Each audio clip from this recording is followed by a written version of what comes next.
Hi, I'm Jeff Marker. We just got out of Green Zone, directed by Paul Greengrass and starring Matt Damon. And there's so much to say about it, I'm not sure where to start, really. So how about we talk about it as an action movie first? As an action movie, it's going to be very divisive. It's a lot of really great action scenes. There's plenty of tension, and the thing zips right along from beginning to end. But it's Paul Greengrass, and there are certain things that come along with a Paul Greengrass film. There's quick editing, and the camera shakes constantly, and so a lot of you are going to want to buy your Dramamine ahead of time. Yes, it is guilty of that.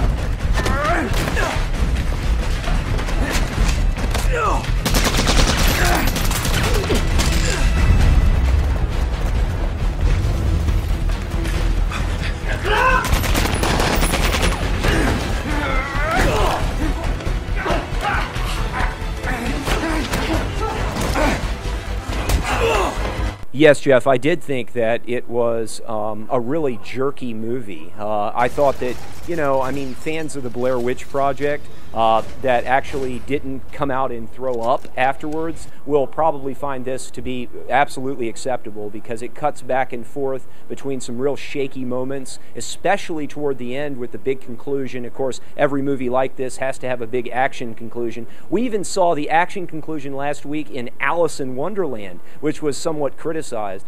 My big concern about the movie is that I hope people don't get their news from this movie. It is a bit of an Oliver Stone kind of revisionist look at early 2003 or the 2003 time when we were in Iraq. You see a lot of neocons there. This Poundstone character played by Greg Kinnear is clearly one of those that wants to create an entire new Iraq based on these conservative principles. So I'm concerned that maybe people will get their news source and believe that this is entirely accurate, and it very well might be, but they've changed a lot of the names. It's inspired by a famous book, so we'll see exactly what audiences think about it this weekend and whether they take it completely seriously in terms of a revisionist sort of war movie, or are they going to look at it as an action film, as you said. One other thing is, I think this movie is going to get a boost because of the Hurt Locker's win at the Oscars last week. Because the Hurt Locker is available on DVD, and it bears repeating that movie came out in the summer. It only made $12 million in limited release and went on to win the Oscar. That's saying something. This film is going to do that in Friday alone. Yeah. I had a couple questions about the intel for tomorrow. Are we sure this is accurate? It's solid. It's good to go. What's the source? Well, it's a human source intel, but it's solid. It's current as of 0400. Was it the same source we've been using on every site we've hit on the way up here? We rolled a donut. Chief, how about we do this? Let's talk offline. Give me a list of the places where you went and the grids, and we'll make sure that you had the right information written down and that you went to the right places, okay? Captain, the issue isn't the grid, sir. The issue is that there's nothing there. Stand down, Chief. We need to move on here. Don, hold a second. Let's hear what the Chief has to say. Okay, sir, I'll give you an example. We rolled into a site, Diwania, last week, okay? 101st took casualties securing it for us. We got in there and found it was a toilet factory. I'm saying there's a disconnect between what's in these packets and what we're seeing on the ground. There's a problem with the intelligence, sir. So, Jeff, what do you think about the politics in the movie? Is it, is it something that we're going to be concerned about, or do you think it's just an action film and that audiences will take it as such? Yeah, this is the other way that you have to talk about this movie. It's a very political movie, and it's interesting. I saw something on the official website to this movie. Greengrass claims that they wanted to make something not highly political. Don't you believe it? Every minute of this, at the very least, has some political undertones, and they make many direct political statements. Is that a problem? This is where your comparison to Oliver Stone, I think, is accurate. so many times when Oliver Stone gets political, and you can say the same thing about all of Greengrass's movies, certain scenes he's pushing it and he's preachy and you wish he'd stop banging you over the head, but then once in a while he'll really capture the essence of a situation. And I think that's why I'm willing to forgive the politics in this movie.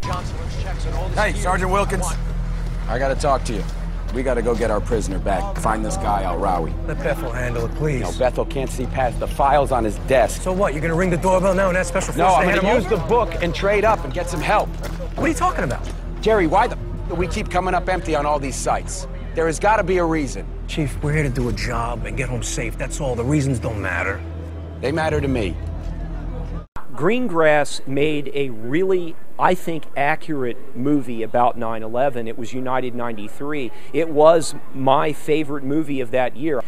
This movie is not necessarily, well, they've changed all the names and everything. So while the content overall might be accurate, certainly looking back on it, that there were no weapons of mass destruction, I suppose we've all decided that's true now. And this movie sort of goes into that, but it's looking at it in 2003 when there was still an open question. So I don't know. Maybe audiences are going to see it for what it is, an action film, or maybe they're gonna go out and do research of their own, and they're going to see movies like No End in Sight or the Robert Greenwald film, The War on Iraq. They'll look at those movies and maybe they'll come up to their own conclusions. And maybe a movie like this will inspire them to seek out and decide whether or not it's accurate. And that probably is a good thing. We got a problem. My local assets are down. I got a report saying it was U.S. Army, took him out, and nobody called it in. Where's Miller?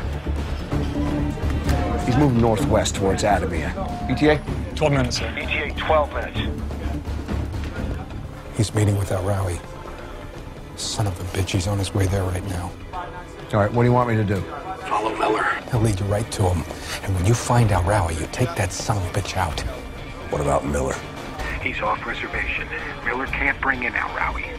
Don't let him get in the way. One thing we can't overlook talking about this movie is the supporting performances, and it's billed absolutely as a Matt Damon movie, and he's in nearly every scene. They cut away every once in a while to have a scene without him, but he definitely is the focus of the movie. However, he gets a great supporting cast behind him, including Brendan Gleeson, who's one of my favorite character actors. I think he got criminally overlooked in his performance in Bruges, and he does a fine job as a sort of more righteous but sort of ethically compromised military man in this one.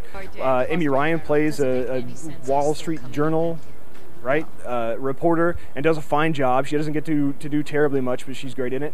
And one really big surprise is Jason Isaacs, known better as Lucius Malfoy, shows up as an American soldier. He's almost unrecognizable. He's got a spot-on American accent, and he's riveting in his role. And so, you know, there are many, many things to say about this movie, and you can't overlook the fact that it's acted and written very well. And something else I'll say about the writing that speaks very well of the movie is the screenplay is done by Brian Helgeland, who did the second Bourne movie, The Bourne Supremacy, which in my opinion is the best of the trilogy, and he also wrote LA Confidential. And so this is a guy with some writing chops, which kind of eased my mind before I came into the movie, knowing that it was not going to be just sort of bludgeoned politics. It was going to be good dialogue and really snappy structure from beginning to end. For me, this was a really, really entertaining action film, very efficient.